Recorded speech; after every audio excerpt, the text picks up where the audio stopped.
À l'issue d'un arrêt de travail pour maladie ou accident, l'employeur doit informer le salarié du nombre de jours de congé dont il dispose. Il doit également indiquer au salarié la date jusqu'à laquelle ces jours de congé peuvent être pris. Cette information doit intervenir dans le mois suivant la reprise du travail par tout moyen conférant date certaine à leur réception, notamment au moyen du bulletin de paie. À défaut de précision, cette obligation d'information s'applique à l'issue de tout arrêt de travail, quelle que soit sa durée. Non, selon l'administration.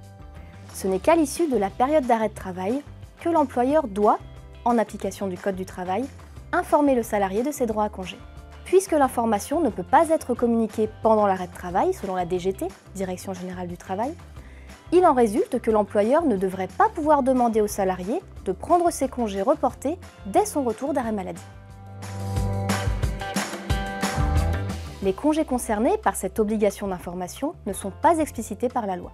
Suivant la logique du texte, pour les arrêts maladie de moins d'1 an, seuls les congés acquis sur la période d'acquisition précédente devraient, selon nous, faire l'objet de l'information, puisque seuls ceux-ci sont susceptibles d'être reportés pendant 15 mois. Pour les congés en cours d'acquisition, la lettre d'information pourrait rappeler que ceux-ci seront à prendre sur la période de prise suivante. Si vous souhaitez en savoir plus sur cette question, reportez-vous au feuillet rapide social que nous avons consacré au sujet des congés payés.